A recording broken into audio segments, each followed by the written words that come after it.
ازيكم حبايبي؟ عاملين ايه؟ يا رب تكونوا كويسين. النهارده هنعمل كبد الفراخ بطريقه حلوه قوي. دي كبد وقلوب، هنعملها بطريقه حلوه وبصوص جديد حلو. آه الكميه طبعا اللي انتوا عايزينها اعملوها. هحط معلقه كمون،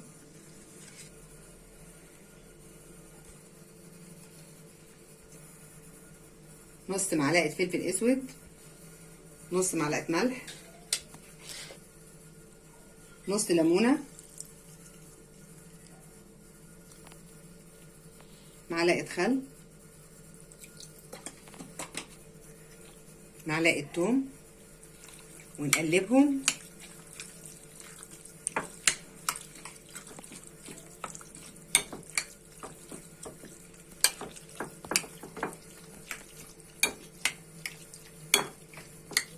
ونسيبهم على جنب لمدة 10 دقايق لحد ما الكبدة والقلوب تحيق. جبت كده هنعمل الصوص بقى بتاعها.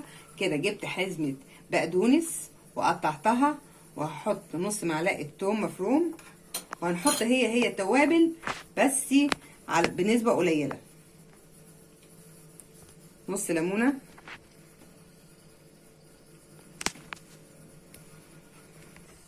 نص معلقة كمون. هضربهم في الكبة وارجع لكم تاني. حطيت شوية زيت ومعلقة سمنة، وهنزل وهي سخنة هنزل بالكبدة.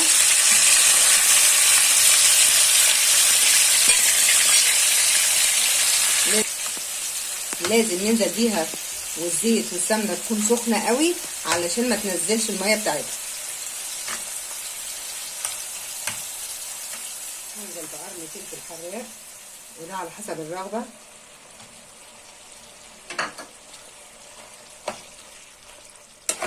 واقلبها تقلبتين كده وابدا اشيلها.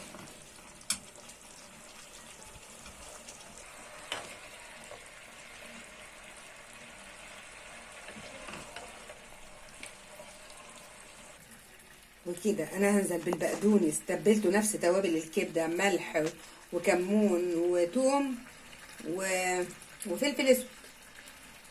وهبدا بس حطيت طبعا حاجات بسيطه مش كتير عشان انا محيقه الكبده. هننزل في الصوص بتاع الكبده، هنزل بيها كده.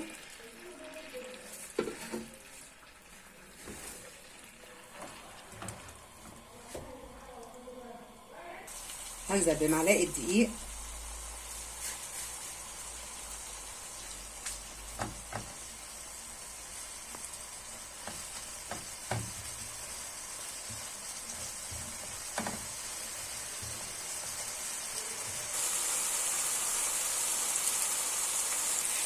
هنزل بالكبده،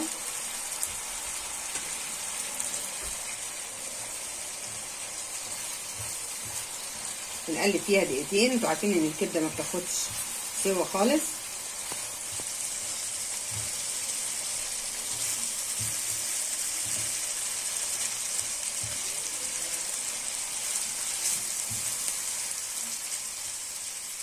سيبها دقيقتين بالظبط.